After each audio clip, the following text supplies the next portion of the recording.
So, continue kita.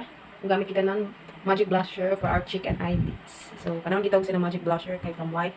Pag irap mo na yung siya mo, pink si white pink sa ako. Pero pag mukha na yan siya,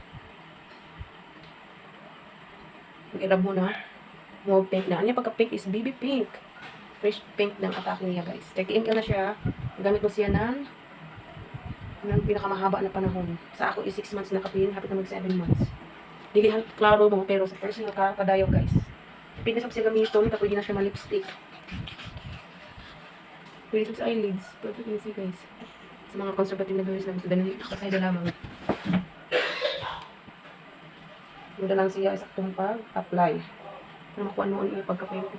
Yung gusto na pagka-pink. Waterproof na ako yun siya, guys. And long lasting. Oh, diba? Kikita kadayaw. So what are you waiting for? Check out to my yellow basket.